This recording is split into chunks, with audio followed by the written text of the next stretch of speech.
We have new information tonight on who may have killed Kate Ragsdale. She's the woman who was killed inside her home in the Highlands neighborhood of Tuscaloosa on Sunday.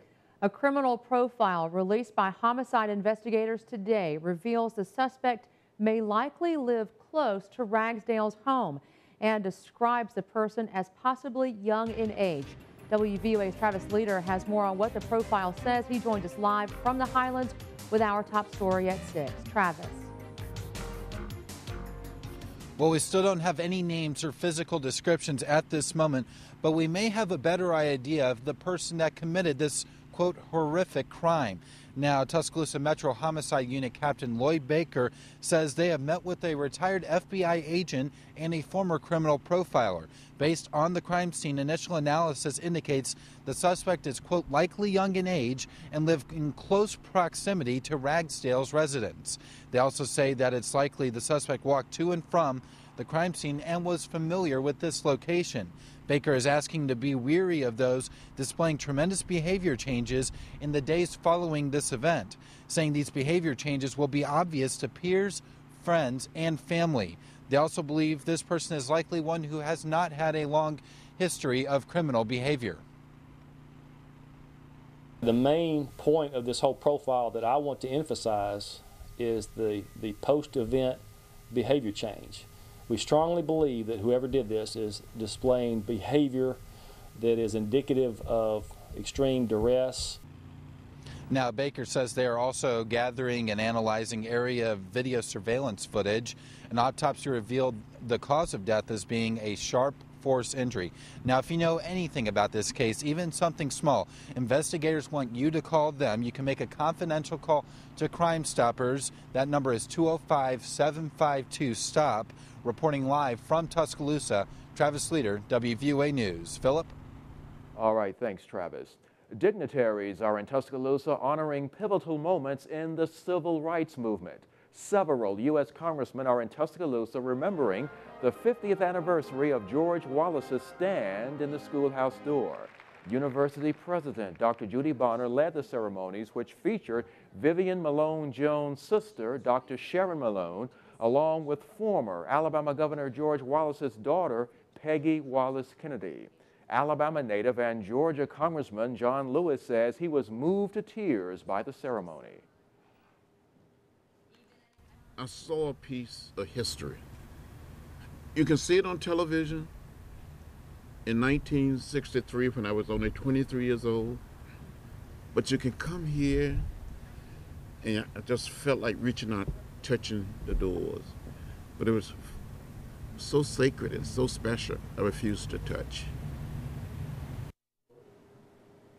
Meanwhile, Vice President Joe Biden will be in Selma on Saturday to commemorate the so-called Bloody Sunday, the march over the Edmund Pettus Bridge. WVUA will also be there, and we'll bring that to you Sunday night at 10. And now look at your local weather. A chilly start for a Friday night. But will those temperatures become cold enough to bring snow? Chief Meteorologist Richard Scott has the answer. Hello, Richard. Hey, Philip and Lynn, good Friday evening. Yeah, and the answer to that is yes, we have some snow flurries already being reported in places like Haleyville and Hamilton, where temperatures are in the mid-30s. Tuscaloosa, we're at 40. Birmingham reporting 39 degrees. We have a winter weather advisory for some of our central and north Alabama counties. That includes Pickens, Tuscaloosa, Shelby, Talladega, and points north under that winter weather advisory. And there could be a quick dusting of snow sometime late tonight, early tomorrow, but not expecting any travel issues or anything major. Already seeing some returns on radar there to our north, and again, that will increase late tonight as temperatures continue to fall. We'll have more in your forecast. Plus, look at the 7-day planner. Weather is coming up. The Cat in the Hat, green eggs and ham, one fish, two fish, red fish, blue fish. Any of this ringing a bell for you? Probably so. These were all written by the late children's book author Dr. Seuss, and today is Dr. Seuss's birthday. Kids all around Tuscaloosa County found a way to celebrate, and WVUA's Marilyn Vaughn takes you inside 2 elementary schools to see who was reading and how many Cats in the Hat costumes she could count. Can take you anywhere without leaving your room. Reading coach Stephanie Edge knows books open up the imagination of her students. And if they can get into character, it really makes all the difference in the world, and they learn to connect with that character in that book. Educators say it's best to pick up a book as soon as you can and read to your kids. From the time you bring them home from the hospital, you need to stimulate them with reading, different types of genres, but just read to them, expose them to the beauty of the word. Mayor Walt Maddox stopped by Central Elementary preschool class and noted getting kids excited about reading is key. Anytime you can make learning fun, it's going to have a positive impact. And obviously today you see children at 4 years old already becoming engaged in reading. They're ready to be in a print-rich environment where they can really get to a point where they're reading to learn instead of learning to read. Older students at Lakeview Elementary echoed Mayor Maddox's words, especially with Dr. Seuss books. They're like easy to read and they're lots of fun and they have like a lot of details. They cool and they help people. They help kids learn how to read better. Reporting in Tuscaloosa County, Marilyn Vaughn, WVUA News. Dr. Seuss's birthday also marks the National Education Association's Read Across America Day. And there's a new place in Northport to have a great time and get some exercise. Today is the grand opening of the Fawcett Brothers Activity Center.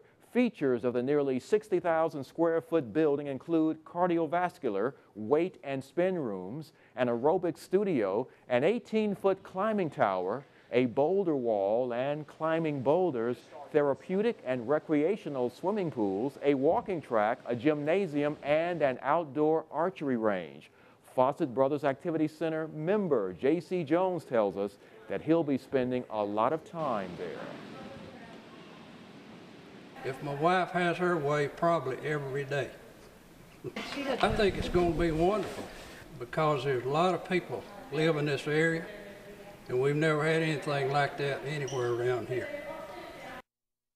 The center is located on Eugenia Fawcett Drive in Fawcett Brothers Park. The facility is a joint effort between PARA, the Tuscaloosa County Commission, and the City of Northport.